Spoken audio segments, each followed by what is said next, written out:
So you might have heard of the power position when performing a tennis serve. It's the point where the racket drops behind your back. It's a key moment in the tennis serve motion, and as the name suggests, it allows you to generate huge amounts of effortless power. But here's the catch. Most players reach this position way too early, which is one of the most common tennis serve technique mistakes. Now, I've worked with top 20 ATP players, and this continues to be one of the biggest differences between them and club level players. Mastering the power position can make a huge difference to your serve. Getting into the power position too early kills your racket head speed, and you lose power, spin, and consistency. In fact, doing this incorrectly can cut your potential racket speed in half, and that means losing out on true tennis serve power. Now, I'm going to break down exactly why this happens and how to correct it using 2 simple tennis serve tips that can quickly improve your tennis serve mechanics.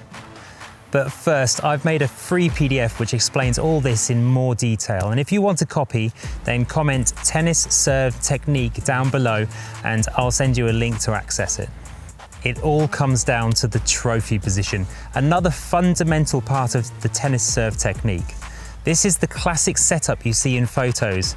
Racket back, elbow bent, and the tip of the racket is pointing up towards the sky. Now that's very different from the power position where the racket is actually pointing towards the ground. The difference between these 2 positions lies partly in the wrist mechanics.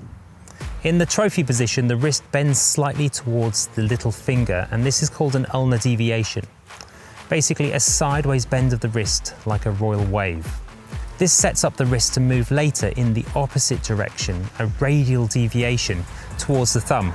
But that movement doesn't happen right away. The racket only drops into the power position after the shoulders start to rotate and the elbow begins to rise. That's when the racket flip occurs, and this creates the racket head lag that tennis players rely on for effortless power. Just like on the forehand, this lag allows the racket to whip through and catch up with the hand at contact, generating serious racket head speed. So in order to correct an early power position and allow the racket to find the trophy position, you need to adjust your tennis serve rhythm.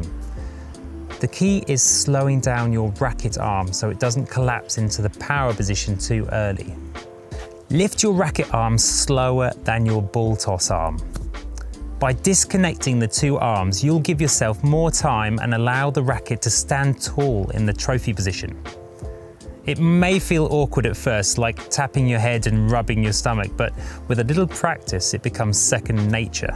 A quick reminder, if you want the free PDF that breaks this all down, then there's a link in the description.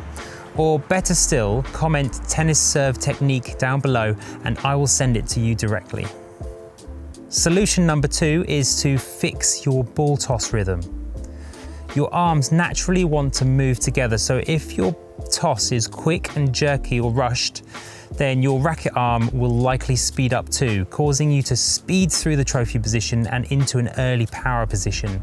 So try starting with your toss arm lower and lifting it more gradually. This not only helps with timing, but gives you a more consistent toss height, which is crucial to a reliable tennis serve technique. Okay, here's a bonus tip. Put a tennis ball inside a sock and swing it like you're serving. This easy tennis serve drill helps you feel the flow of the motion and fine-tune your shoulder turn and rhythm. It's a great way to improve your tennis serve and mechanics without even hitting a ball. If you found this tennis serve tutorial helpful and want to keep improving, then check out these 3 tips to improve your ball toss, linked here and in the description.